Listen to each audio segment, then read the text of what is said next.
So this is called the Billionaire Pet Project. And I would say that where this comes from is there's a lot of talk about Israel and Israel's influence on the government. So this is kind of a take on that. And here in the pictures, those of you in the know will recognize Miriam Adelson here. There was also her late husband, Sheldon Adelson. And this may be the most powerful Zionist in the world. And I would submit that a lot of what's happening is due to this billionaire's influence. And of course, yeah, we see Trump pinning a medal on her because, of course, but also, you see her hanging out with Hillary Clinton and Democrats because, of course, it's a bipartisan project. Let's get one thing straight. Yes, Israel exerts enormous outsized influence over our corrupt government and politics. The term MIGA exists for a reason. It can seem like they control our Congress and our president regardless of party affiliation.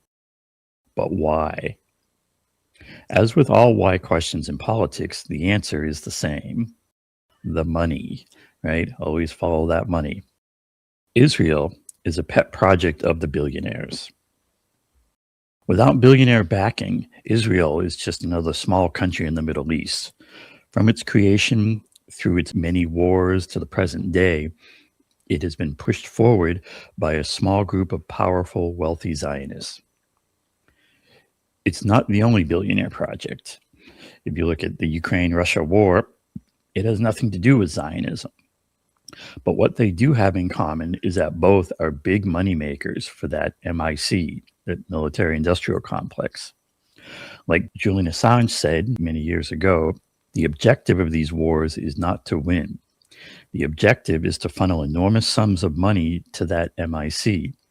And it's the billionaires who reap the profits. It's the 99%, you and I, who pay the costs. It's really important to always connect these dots because beyond Israel and Trump, you want to connect the dots all the way to the systemic root causes that need to be fixed. And MCDS is the framework for looking at that. MCDS, money, corruption, demand solutions. We start with the M, the money.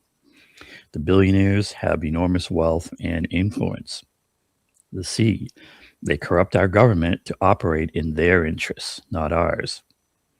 To the D, demand peace and demand an end to the big money duopoly politics. Demand real democracy. Once we have clear demands, the solutions become clear. And if you want details on that, if you look at 11demands.org and demand number 1, it gets into what are those solutions to have a real, clean, true democracy instead of the democracy of dollars we have right now. There's really only one way this mess gets fixed. We need a mass movement based on clear demands with a strong focus on corruption. We all have a role to play, and it's up to us to be clear about what we need and to be the spark. If the 11 Demands strategy makes sense to you, then join the 11 Demands Collective, and let's work together on what comes next. And in case you're wondering, what is this 11 Demands strategy? Well, 11 Demands strategy. First, you construct a list of demands for systemic change, and you can see that on the site, 11 Demands for Real Democracy. Embrace mutual aid and direct action as crucial tools for collaborative support, education, and progress. Make it your mission to educate everyone about MCDS, that old money, corruption, demands, and solutions.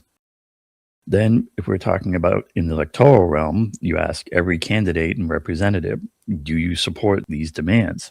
What are you doing to enact them? If they're not on board with this, then it's time to start calling them what they are, corrupt. They're not weak, they're not confused, they're not slow, they are corrupt. And provide zero support for Democrats or Republicans until they start enacting the demands. That means no votes, no money, no praise. It's a kind of political militancy. Provide all possible support and aid to third-party candidates who embrace the demands.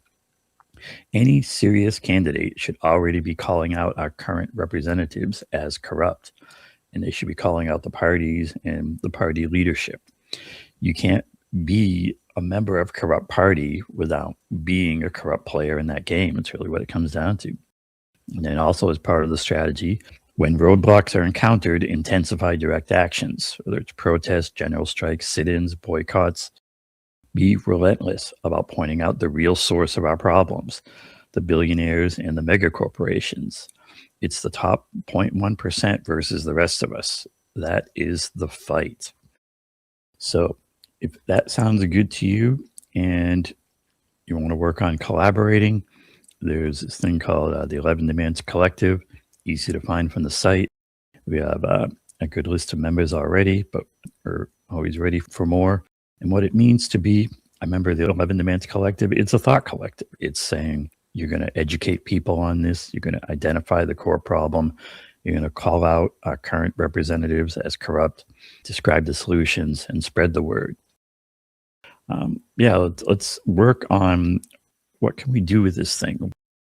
It's going to need a lot of people. It's going to need that kind of a mass movement. It's going to need to have clear demands. It's going to need a real focus on corruption. The good news is corruption is a winner of an issue. If you're calling out the corruption and you mean it and you're have a program for fixing it, you really got a shot at getting a lot of support, because if you ask anyone, what do they think about the corruption? They're going to say, no, corruption sucks. It's got to go.